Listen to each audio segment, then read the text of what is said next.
And how much is your very tense and let's be frank here, uncomfortable relationship with the president driving your opposition to this? Not at all. And I don't think this is a personal issue, not between me and the president or the president and me. We had a respectful hour-long conversation the other day, as befits two allies, two democracies, and Israel views the United States as its great ally, and I think America has no greater ally in the world than Israel. But we do have a difference. Do you trust the president? This is a difference of policy, not a clash of personality. Do you trust the president, Mr. Prime Minister? I trust that the president is doing what he thinks is good for the United States, but I think that we can have a legitimate difference of opinion on this, because I think Iran is shown to be completely distrustful. It's not a country that you can place your trust in, and it's not a country that you're going to resolve its congenital cheating. You're just not going to resolve it by placing more inspectors there. But do you trust the president? You said that you trust the president to do what's best for the United States, but do you trust him? I think it's not a question of personal trust. Of course, we have a mutual, respectful relationship, and I always respect both the presidency of the United States and this president of the United States.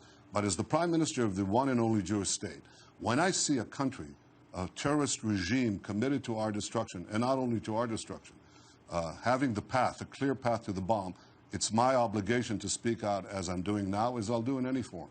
And Mr. Prime Minister, I guess you've seen the reaction in the Israeli press to this Iran nuclear deal.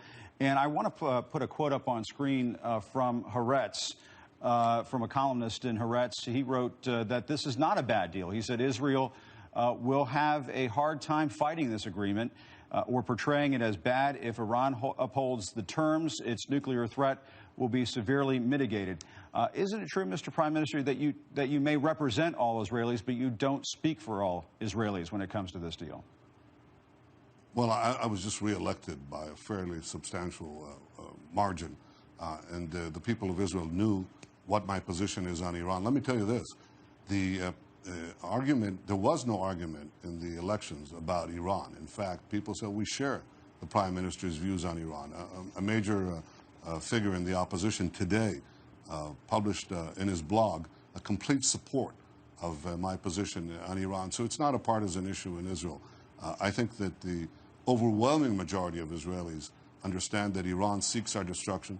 They don't buy the notion that Iran has spent these vast billions on a peaceful nuclear program. Iran is awash in oil and gas for their grandchildren's grandchildren. Everybody understands they want a path to nuclear weapons. Everybody understands that instead of putting the pressure on them to stop this program and change their policy, in fact, the opposite is happening with this proposed deal. They're getting a free path to the bomb. The sanctions are removed.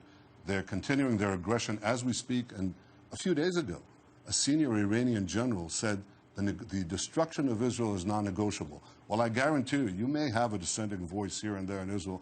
We're a real democracy, a real democracy. But in our real democracy, the overwhelming majority of Israelis support the position I've just put forward because they know their life is on the line.